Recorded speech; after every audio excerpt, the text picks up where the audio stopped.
Assalamualaikum warahmatullahi wabarakatuh. Alhamdulillah wassalatu wassalamu ala Rasulillah wa ala alihi wa ashabihi wa mawalah la haula wala quwata illa billahil aliyil azim.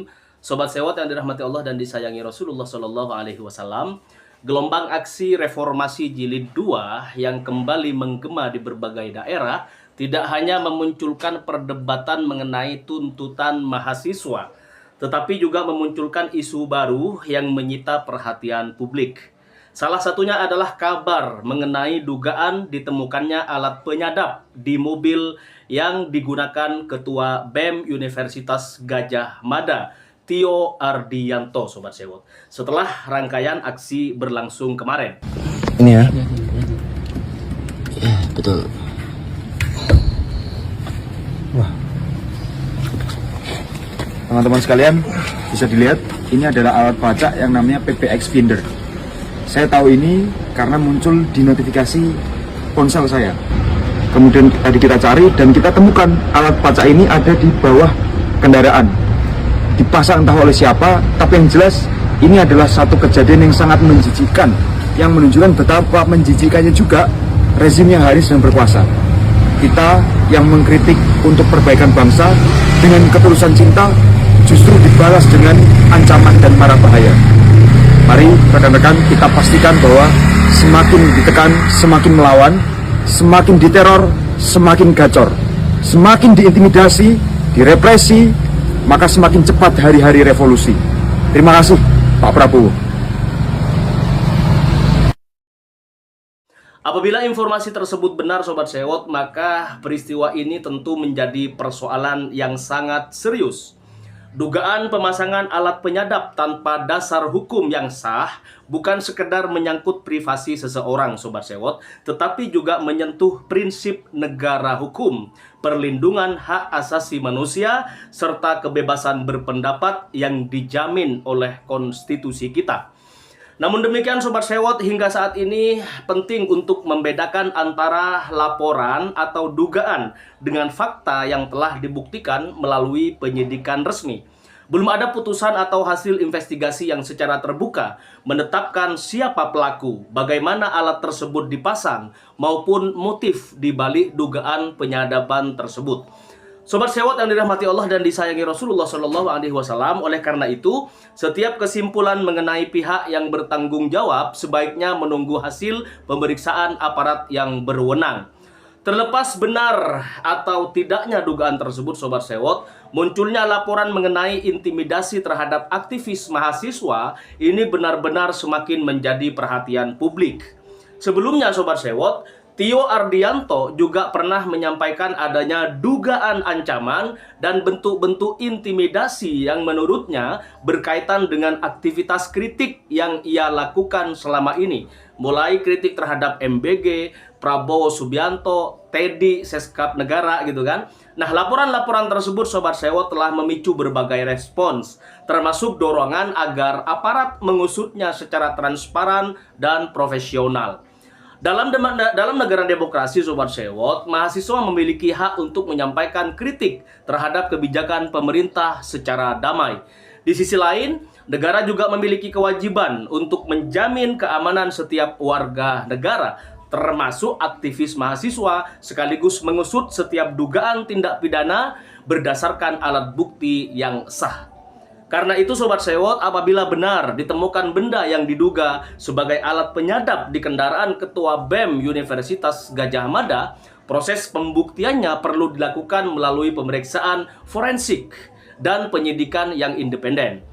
Sobat Sewot, hanya dengan cara itulah publik dapat memperoleh kepastian apakah benar telah terjadi tindakan penyadapan ilegal atau terdapat penjelasan lain atas temuan tersebut. Pada akhirnya Sobat Sewot, isu ini bukan hanya menyangkut soal individu ya, melainkan juga menjadi ujian terhadap komitmen penegakan hukum, perlindungan kebebasan sipil, dan kepercayaan masyarakat terhadap proses hukum yang berjalan secara transparan dan akuntabel. Oh, sekarang APBN pendidikan kita 20% untuk pendidikan. Tapi 6%-nya, jadi 769 T. Itu anggaran pendidikan tuh. 223 T-nya itu untuk MBG. Boleh nggak anggaran pendidikan itu dipakai untuk MBG. Menurut saya boleh. Dolar naik, gak usah masalah. Wong orang-orang desa ini nggak pakai dolar kok. Yo emang orang pakai dolar. Cuma BBM-mu, yang impor itu kuno ya nggak dolar. Saya sampai di fase dimana kayaknya kita perlu lakukan gerakan penyesalan massal. Apa yang, ya gak usah nih tembok ratapan. Mana mungkin kekuasaan yang mengeluarkan modal politik luar biasa banyak tidak akan pakai instrumen politik ketika berkuasa untuk mengembalikan modal politiknya sekaligus menyiapkan untuk pemilu berikutnya. Jadi kapan Mak Iyah mau memberhentikan Prabowo Gibran?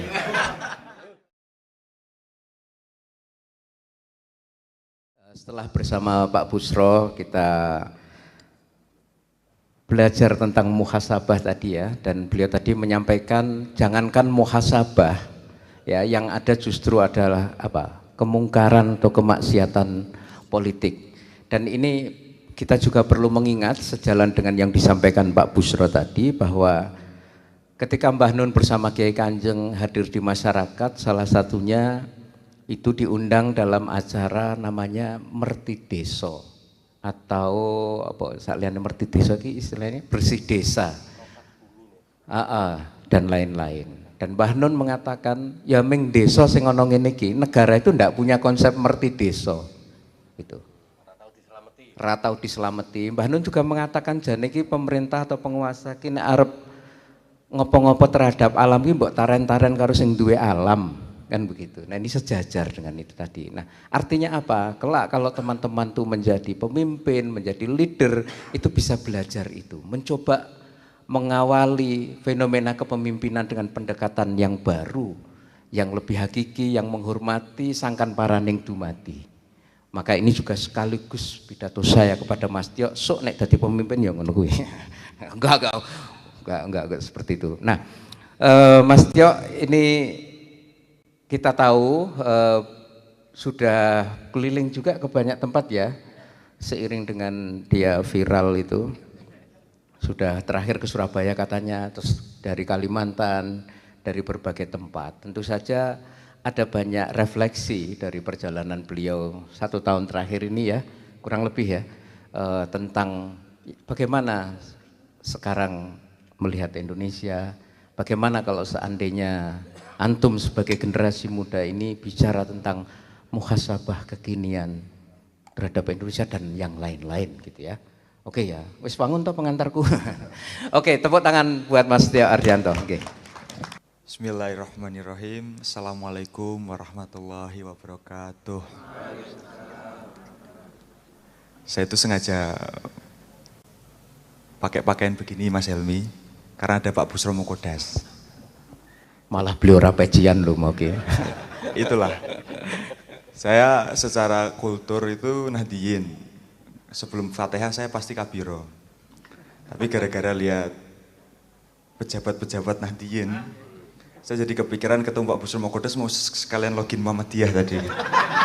Cuma sebelum login Muhammadiyah kok beliau ini udah pulang gitu. Jadi kita tetap kabiro lah, gak usah ganti Allahumma ba'id baina. Kita tetap Yalal Waton, gak perlu Sang Surya. Saya menyaksikan langsung dengan mata kepala saya sendiri ketika Prabowo Subianto datang ke Universitas Gadjah Mada, tepatnya di Geraha Sabha Pramana. Seingat saya bulan-bulan September Oktober waktu itu, di kegiatan yang disebut sebagai 3 baca pres bicara gagasan. Mungkin sebagian teman-teman kalau masuk UGM juga datang ke situ waktu itu, 2023. Dari 3 baca pres, Mas Anies, Mas Ganjar, dan Pak Prabowo, hanya Pak Prabowo yang menolak untuk melihat dirinya di dalam kaca. Kan di akhir setelah talk show itu Mbak Najwa mempersilahkan baca pres itu untuk berkaca dan merefleksikan apapun sambil melihat dirinya. Nah, dari 3 baca pres ini hanya Pak Prabowo yang menolak. Kalau Mas Anies kan Mas Anies. Mas Anies mau, Mas Ganjar juga mau, Pak Prabowo itu menolak. Dari situ sebenarnya kita sudah tahu, jangankan muhasabah, menurutku keduren juga Pak Prabowo diminta muhasabah. Jangankan muhasabah, ini orang untuk melihat dirinya saja nggak pernah mau. Kita bisa analisis itu dalam konteks psikologis, bahwa orang yang denial, menolak untuk berkaca pada dirinya sendiri, itu orang yang nggak pernah mampu melakukan evaluasi. Saya tadi juga udah minta fatwa ke Pak Busro Mokodas selaku Ketua Muhammadiyah. Jadi insya Allah mungkin bisa kutip juga sebagai fatwa Muhammadiyah tadi. Saya tanya Pak Busro tadi, Pak Busro, ini kan saya bacaannya santri, masih boleh ngeritik pemerintah? Pak Busro berfatwa, lo kritiknya justru harus berkali-kali lipat. Mari kita pakai fatwa itu untuk apapun yang akan kita bicarakan nanti. Oke.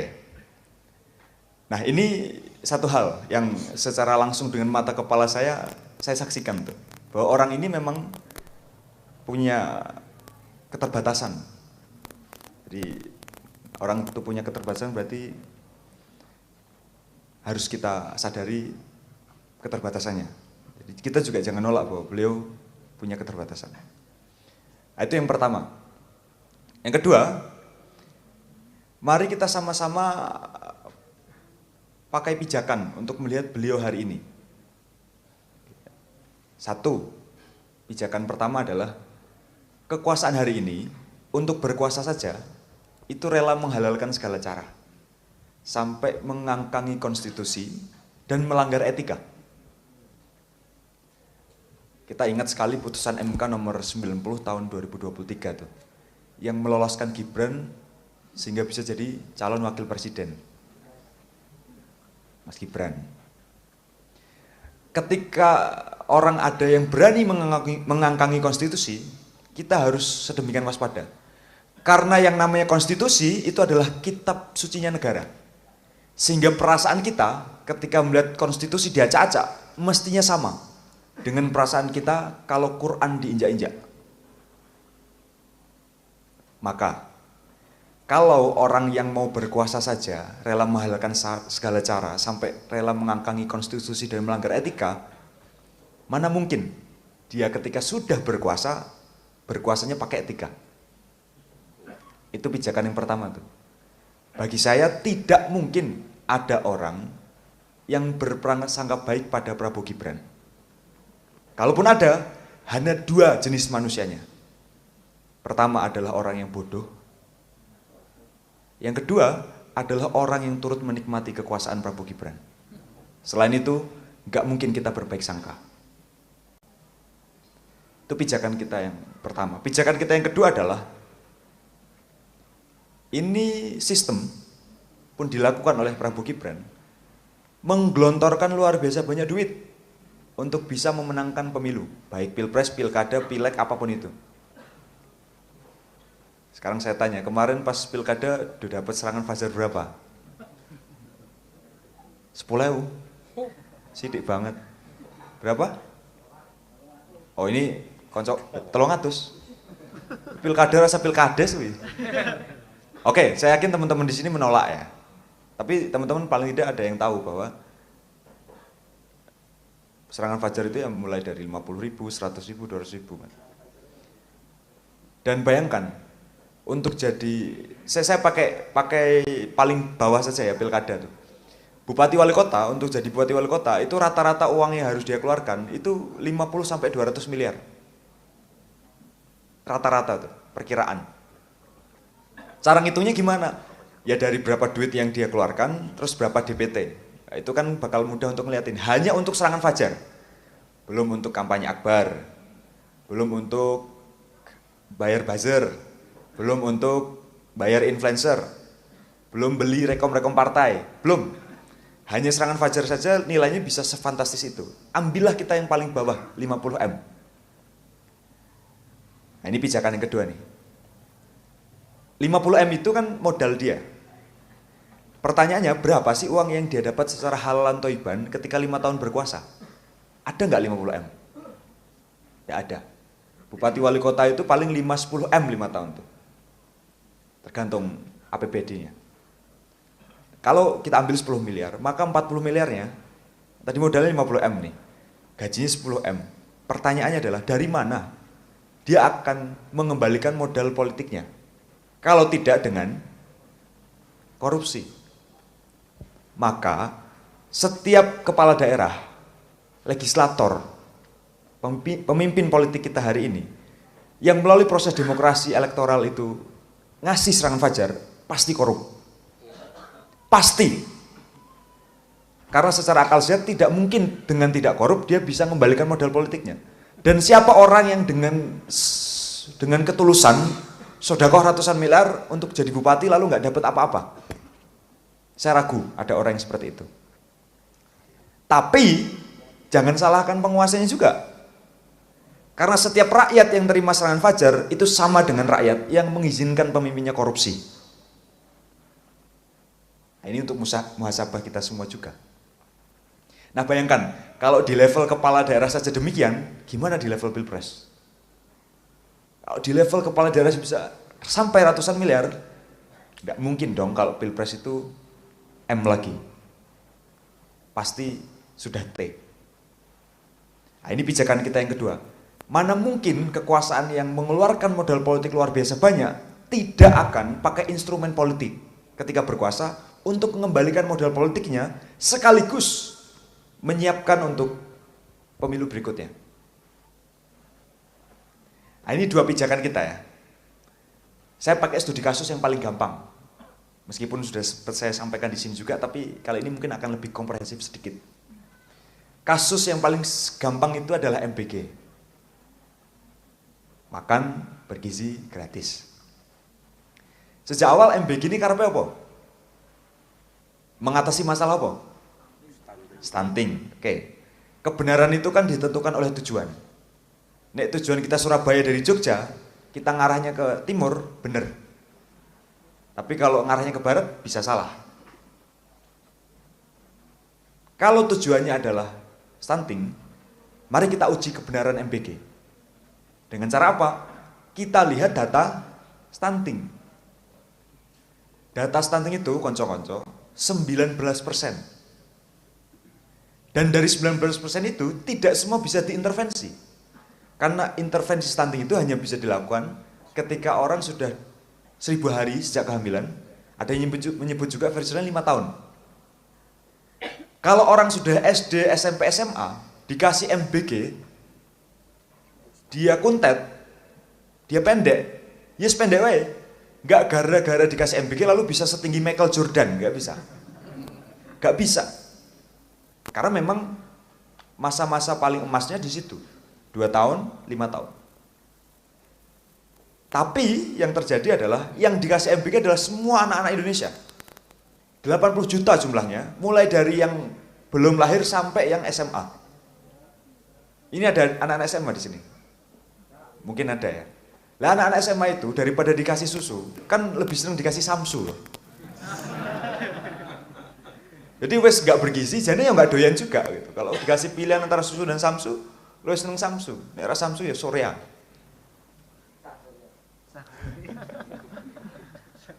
Ini problem.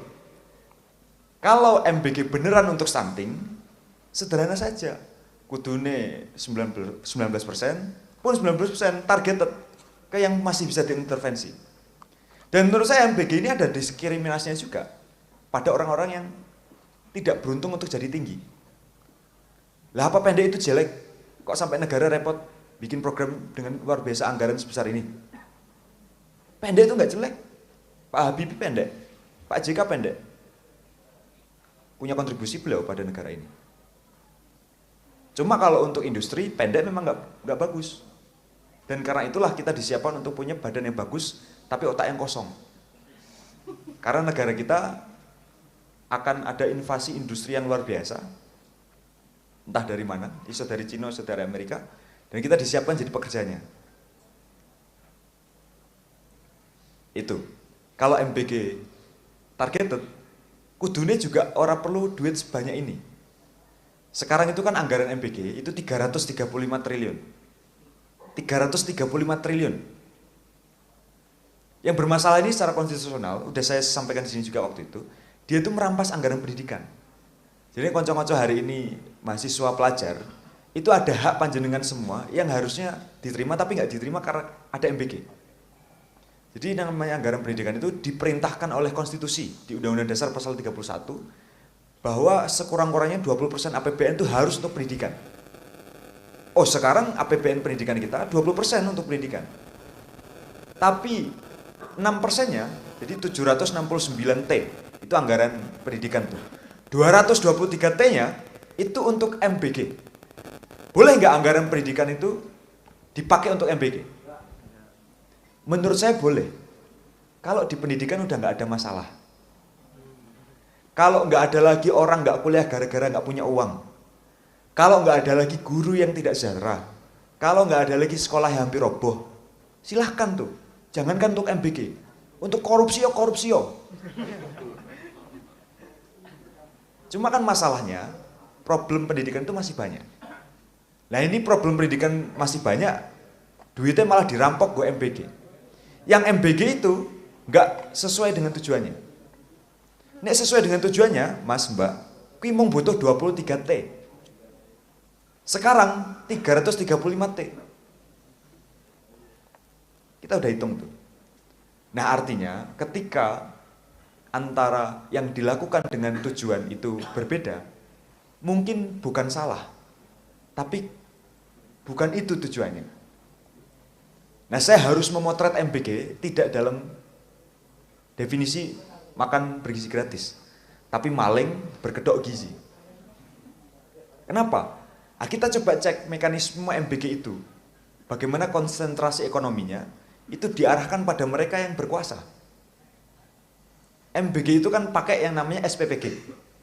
Nek ngerti gedung-gedung warnanya biru muda, ono lambang Garudane, SPPG. Teman-teman tahu SPPG ya? Satuan Penjilat Prabowo Gibran. Mergo nek ra jilat ra entuk SPPG. Itu satu SPPG per tahun labanya itu 1,8 M. Bersih tanpa korupsi. Mergo 6 juta kali 25 hari kali 12 bulan. 1,8 M per tahun itu bersih tanpa korupsi. Kui durung nek tomat regane 3.000 ditulis 3.500. Ndok regane 27 ditulis 28. Belum. Bersih tanpa korupsi saja itu 1,8 M per tahun. Kalau 5 tahun berarti 9 M. Nah kita cek data tentang siapa saja yang menguasai SPPG. Desember lalu ICW itu merilis data bahwa 28% SPPG itu dikuasai oleh partai politik. Paling tinggi ya partainya Pak Presiden. Kalau di daerah saya saja itu, ini sebagai contoh ya, Ketua DPC Gerindra itu punya 9 SPPG.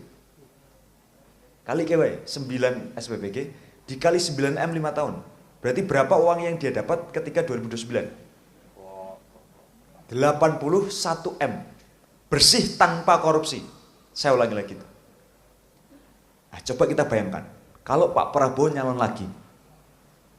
Terus ketua DPC Gerindra ini kudu menang ke Pak Prabowo.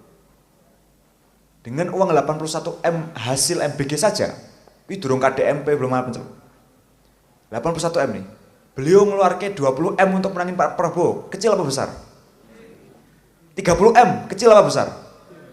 Bahkan kalau all in 80 M, itu tetap kecil. Karena di periode berikutnya, beliau akan dapat 80 M lagi. Makanya tidak usah ada Pilpres 2029. Karena Pak Prabowo pasti menang lagi. Pasti. Kecuali lantai toilet istana bekerja.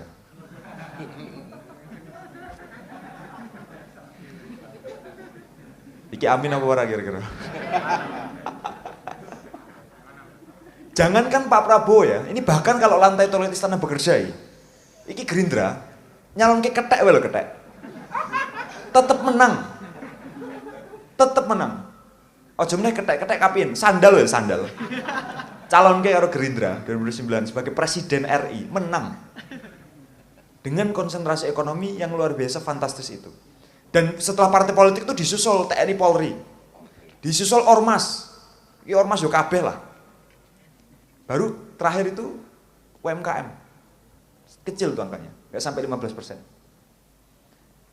Jadi MBG itu pada akhirnya tidak hanya berbahaya bagi kesehatan anak-anak kita, tapi berbahaya bagi demokrasi kita. Demokrasi itu artinya siapa saja boleh berkompetisi, sehingga rakyat dapat yang terbaik. Tapi kalau sejak awal kompetisi sudah ditiadakan, sing menang wis jelas, baik yang berkuasa maupun yang pengen berkuasa, ya nggak perlu melakukan apa-apa. Yang berkuasa ini nggak perlu mensejahterakan rakyat lagi, wong wis jelas menang.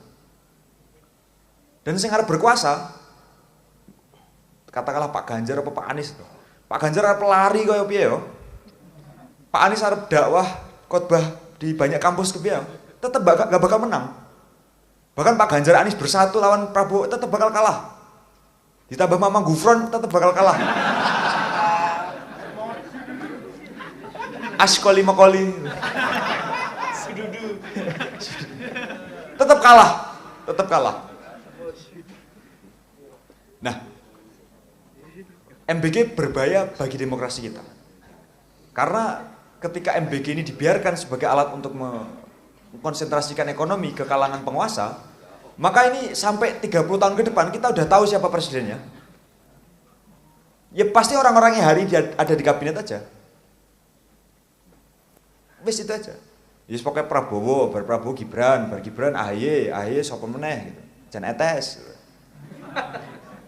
Wis ngono wae. Kaisang. Wis ngono. Gitu. Gajah. Oke. Nah, ketika kita sadar bahwa MBG itu berbahaya bagi demokrasi, kita nggak bisa lagi berhenti ngomong bahwa MBG ini niatnya bagus, tapi implementasinya nggak bagus. Enggak. Saya orang yang ngomong bahwa MBG itu sejak awal intensinya itu jahat.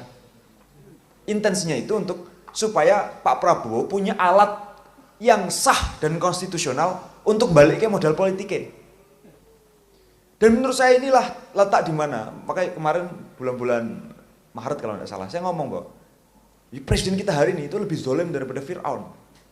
Lebih dolim daripada Namrud.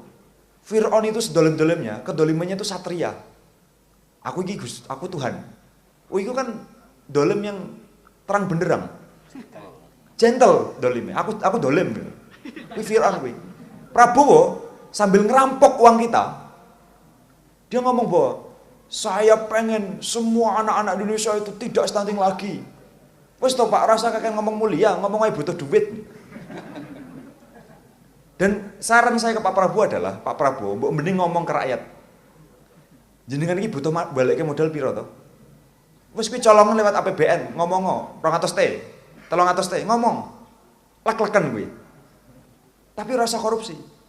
Jadi Pilpres itu kita bikin kayak open tender aja. Orang usah demokrasi, oh ini open tender. Dan sing menang kok reimburse. Jadi modal politik orang atas itu di reimburse. Wes ngono wae mending daripada bernarasi mulia tapi jane orang mulia. Wih, munafik luar biasa, dolim luar biasa. Bagi saya dolim tuh gak apa-apa, tapi jangan nipu. Ben rakyat bisa tahu, oh ini wong dolim, rasa ditut. Nah sekarang itu kan rakyat juga sebagian masih tertipu. Kita bayangkan coba, di antara seluruh rakyat Indonesia 280 juta rakyat ini, yang pinter luar biasa ini, kok presiden kita kayak gitu? Dolar naik, gak usah masalah. Wong orang-orang desa ini nggak pakai dolar kok? Yo emang orang pakai dolar. Cuma BBM-mu, yang impor itu kuno ya dolar. Setiap 100 rupiah dolar yang naik, itu anggaran yang keluar naiknya itu 9T. Itu setiap 100 rupiah. Dan sebenarnya ini ada orang Surabaya di sini ya. Datanya Pak Prabowo ya kurang valid kalau rakyat Indonesia itu tidak pakai dolar. Karena jangankan pakai, bahkan orang Surabaya itu makan. Ada namanya kue dolar. Nek ngerti itu ada namanya di Surabaya itu kue dolar. Jadi nggak hanya makan bahkan Pak, orang Indonesia. Saya sampai di fase di mana kayaknya kita perlu lakukan gerakan penyesalan massal. Apa yang, ya gak usah ning tembok ratapan. Ojo dikira kuwi lebih baik. Melakukan gerakan penyesalan atas apa yang kita lakukan di 14 Februari 2024. Ya bagi saya ini sebenarnya plus minus ya. Saking baiknya orang Indonesia tuh rela 5 tahun hancur-hancuran supaya orang yang sejak lahir pengen jadi presiden itu jadi presiden. Pak Prabowo itu kan sejak lahir pengen jadi presiden.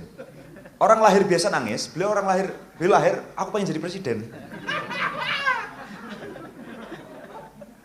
Dan mohon maaf sekali